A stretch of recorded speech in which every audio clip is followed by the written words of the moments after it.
Hello বন্ধুরা, ready হয়ে বেরিয়ে পড়েছি। আর এই যে ঘরে চাবি দিয়ে দিয়েছি। কোথায় যাচ্ছি বলো তো? এখন যাব হচ্ছে বাজারে। বাজারে অনেকটা কাজ আছে, দরকার আছে, সেই কাজগুলো সারবো। তারপরে আর এই যে এইগুলো মা গিয়েছে ওই বাড়িতে, ঘরে গেট দেওয়া আছে। এই যে দেখো গেট দেওয়া, পুরো অন্ধকার।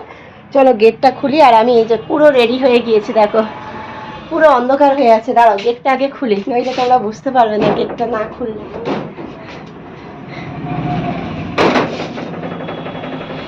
আমি ছিলাম ঘরে, সেই জন্য মা হচ্ছে গেট দিয়ে গিয়েছে। আর আজকে আমার ঘর বাড়ির অবস্থা দেখবে, যেহেতু দোকানে কাজ হচ্ছে তোমাদেরকে বলেছি। এই যে দেখো সব মেশিন বাইরে চলে এসছে। এই যে এই একটা মেশিন, এই একটা মেশিন এখানে আছে। টিভির সামনে এই একটা মেশিন আছে। এই যে দেখো এই একটা মেশিন আছে টিভির সামনে। এখানে হচ্ছে কাজের জিনিসপত্র, যেগুলো লোকেরা কাজ করতে দিয়ে গেছে, সেই সব কাজের জিনিসপত্রগুলো এখানে।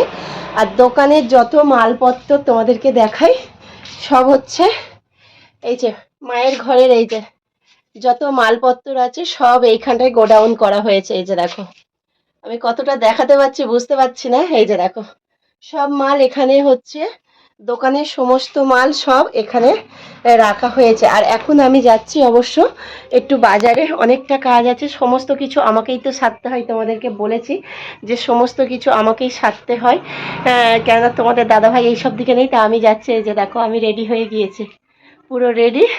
এবারে বের হব। তা ঠিক আছে চলো, ভাবলাম তোমাদের সাথে একটু শেয়ার করি। আর এই যে বৃষ্টি পড়ছে, কদিন বৃষ্টি হচ্ছিল একটানা। আর এই দড়িটা টাঙানো হয়েছে, কেননা জামা কাপড় মেলার মতো জায়গা নেই, তাই এখানেই দড়িটা টাঙানো হয়েছে। তাই এই দড়িটার জন্য অনেকটা সমস্যা হয়, কিন্তু কিছু করার নেই।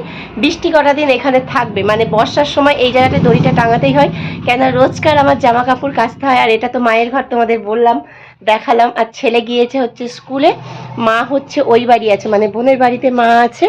আর এবার আমি বের হব। আর এই যে তো গাড়িটাও চাপা দেওয়া হয়নি, গাড়ি নিয়ে অবশ্য যাব। এই যে জামা কাপড় বললাম না মেলে দেওয়া থাকে, এখানে জামা কাপড়গুলো সব মেলা থাকে জানো তো। এই যে গাড়িটা এবার আমি বের করব, গাড়িটাও চাপা দেওয়া হয়নি। এই যে দেখো গাড়িটা এখানেই আছে। আর যত দোকানে কাজ হচ্ছে, তো এই যে প্লাই, এগুলো পুরাতন প্লাইগুলো সব বাদ পড়ে গিয়েছে।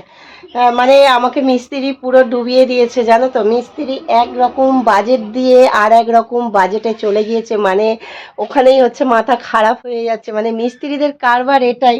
কিন্তু আমরা ভেবেছিলাম যে হয়তো ঠিকঠাক, মানে যা দেবে হিসাবটা ঠিকঠাক, কিন্তু না, যা হিসাব দিয়েছে তার থেকেও প্রায় হচ্ছে 40,000 টাকা আরও এক্সট্রা। তাও এখনো হবে কি জানি না, এখনো পর্যন্ত সব কমপ্লিট হয়নি। তা ঠিক আছে চলো আমি গাড়ি বের করি। টাটা, পরে আবার তোমাদের সাথে দেখা হচ্ছে। টাটা।